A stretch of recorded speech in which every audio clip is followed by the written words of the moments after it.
नमस्कार मित्रांनो, मराठी माणूस प्रदीप। सर्वप्रथम आज छत्रपती शिवाजी महाराजांचा शिवराज्याभिषेक दिन आहे आणि त्या दिनानिमित्त त्या सगळ्या सोहळ्यानिमित्त राजे छत्रपती झाले म्हणून तुम्हा सर्वांना खूप खूप शुभेच्छा। पण या सगळ्या गोष्टींना बघा ना, एवढी मोठी गोष्ट घडली। छत्रपती शिवाजी महाराज हे स्वतःला राजे त्यांनी घोषित केलं, ते राजे झाले आणि संपूर्ण रयत सुखावली। तो काळ जरा आठवा, त्यावेळेला नक्की काय होतं। आज तुम्ही आम्ही आजूबाजूला आपल्या अगदी 1-1 किलोमीटरवर पोलीस स्टेशन आहे, आपल्याला संबंध अगदी सुरक्षा आहे, सगळ्या गोष्टी आहेत, कायदे आहेत, सगळ्या गोष्टी आहेत। त्यावेळेला असं नव्हतं। त्यावेळेला एखादा कुठला मोगल आला किंवा कोणी आले तर गावाच्या गाव बेचिराग करून टाकायचे, पोरी बाळींना घोड्यावर टाकून पळवून नेलं जायचं। 10-10 15-15 जण एक आया बहिणीला भोगायचे, कत्तली करून टाकायचे, मारून टाकायचे, घरदार जाळून टाकायचे, सगळा विनाश करून टाकायचे। ही वृत्ती त्या सगळ्या लोकांची। असा सगळ्या गोष्टी घडत असताना छत्रपतींनी पाहिलं की हे काय होतंय, हे काय नक्की होतंय, ह्याच्यावरती काहीतरी केलं पाहिजे। आणि त्यातून त्या स्वराज्याचा हुंकार उभा राहिला आणि तुमच्या आमच्यासारखी सामान्य कडे कपाऱ्यात राहणारी मुलं छत्रपतींनी जमवली। आपल्याला साधं गावात क्रिकेट खेळायचं झालं तर 11 पोरं जमवता येत नाहीत गावात। छत्रपतींनी अख्खं स्वराज्य उभं केलं, कित्येक हजारोंच्या फौजा उभ्या केल्या, घोडदळ पायदळ सगळ्या गोष्टी उभ्या केल्या। छत्रपती झाले, अष्टप्रधान मंडळ उभं केलं। राज्य कसं चालावं, राज्य कसं असलं पाहिजे हे छत्रपती शिवाजी महाराजांनी दाखवून दिलं। आणि 350 वर्षानंतरही आजही आपण छत्रपती शिवाजी महाराजांना मानतोय।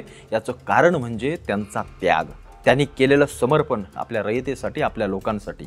आजकाल या सगळ्या गोष्टी फार फार कमी पाहायला मिळतात।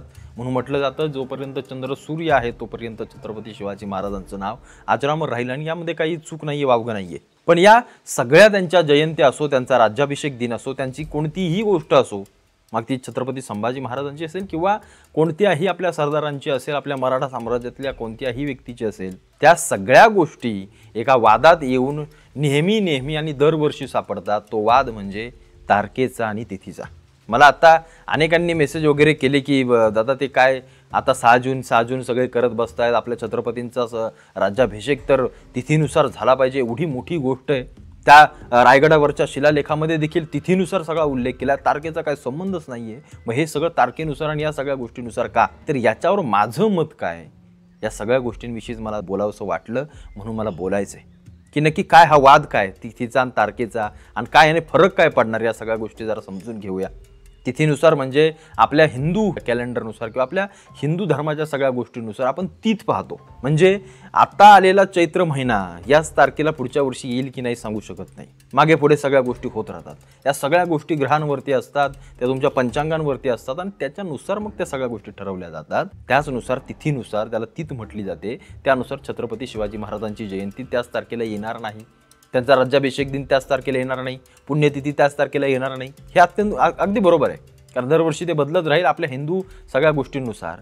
मग हे इंग्रजी कॅलेंडर कधी आलं, हे इंग्रज घेऊन आले। हे इंग्रजांनी सगळं सांगून दिलं की जगामध्ये एकच कॅलेंडर असेल, जगामध्ये एकच तारीख असेल, एकच इंग्रजी महिने असतील। त्या सगळ्या गोष्टी आपण सर्व जगाने मान्य केल्या, त्या पाळल्या। हे कधी हे लांबची गोष्ट नाही आहे, 100-1 वर्षापूर्वीची गोष्ट ही सगळी। त्याच्या आधी तिथ्या वापरल्या जायच्या, तिथीनुसार सगळ्या गोष्टी केल्या जायच्या। आजही आपल्यामध्ये लग्न लावताना किंवा कुठल्याही गोष्टी करताना पंचांग पाहतो, तिथीनुसार या सगळ्या गोष्टी होत असतात। मग छत्रपती शिवाजी महाराजांची जयंती तारखेनुसारच का, या सगळ्या गोष्टीचा वादाव जरा बोलायला गेलं तर मग एक महत्त्वाचा आणि मूळ विषय, आणि याच्यावरती जर स्पष्ट मत काय असेल तर ते सगळ्यात महत्त्वाचं मत असं आहे की छत्रपती शिवाजी महाराजांची तारखेनुसार केली जाणारी जयंती असो, त्यांचा राज्याभिषेक असो, हा आपल्याला संपूर्ण भारताला सांगायचं आहे। आपल्याला एक तारीख कारण एक गोष्ट लक्षात घ्या, इथं 19 तारखेला शिवजयंती होते तर अख्ख्या जगामध्ये ती शिवजयंती 19 तारखेलाच मानली जाते, तिथं केली जाते। त्यामुळं त्या तिकडच्या बाहेरच्या लोकांना काय माहिती आहे की 19 तारखेला छत्रपती शिवाजी महाराजांची जयंती आहे, या तारखेला पुण्यतिथी आहे, या तारखेला शिवराज्याभिषेक दिन आहे। आता राहिला प्रश्न तिथीचा, तर माझं वैयक्तिक मत मी तुम्हाला सांगतो, आपल्या महाराष्ट्र राज्य सरकारने या सगळ्या गोष्टीचं परिपत्रक काढून महाराष्ट्रामध्ये जे काही होईल, छत्रपती शिवाजी महाराजांची जयंती, पुण्यतिथी जे काही असेल, राज्याभिषेक दिन असेल, तो तिथीनुसारच, आणि इथल्या जे काही मराठा साम्राज्यातील आपल्या सर्व मग शंभू छत्रपती असतील, राजारामांची असेल, ताराराणींची जी कोणी सगळी आपली मांदियाळी आहे, या सगळ्यांची तिथीनुसारच साजरी व्हावी आणि ती राज्य सरकारने पुढाकार घेऊन करावी। आणि जेव्हा देशाचा विचार येईल, जेव्हा जगाचा विचार येईल, तेव्हा आम्हाला तारीखच महत्त्वाची आहे. कारण जगाने सध्याच्या घडीला जर एक कॅलेंडर मान्य केलं आहे, तर तिथं आपल्याला त्यानुसार चालणं अत्यंत महत्त्वाचं आहे आणि चाललंच पाहिजे.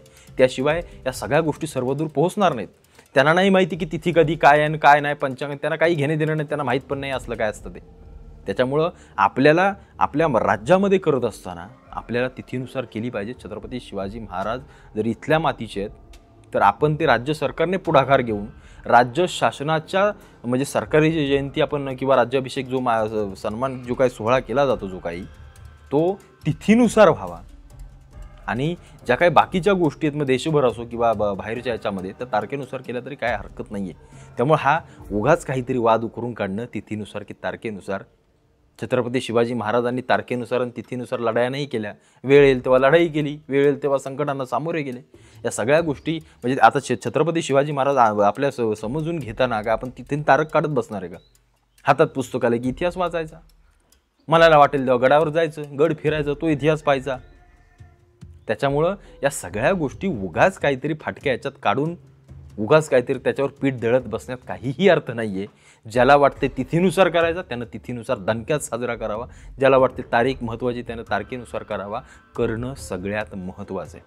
आणि सगळ्यात महत्त्वाची कुठली गोष्ट असेल तर ते छत्रपती शिवाजी महाराज समजून घेणं आणि इतरांना समजवणं ही सगळ्यात महत्त्वाची गोष्ट प्रत्येकानं लक्षात घ्या. आणि या वादातून एकदाच बाहेर पडा आणि छत्रपती शिवाजी महाराज जगभर पोहोचू द्या.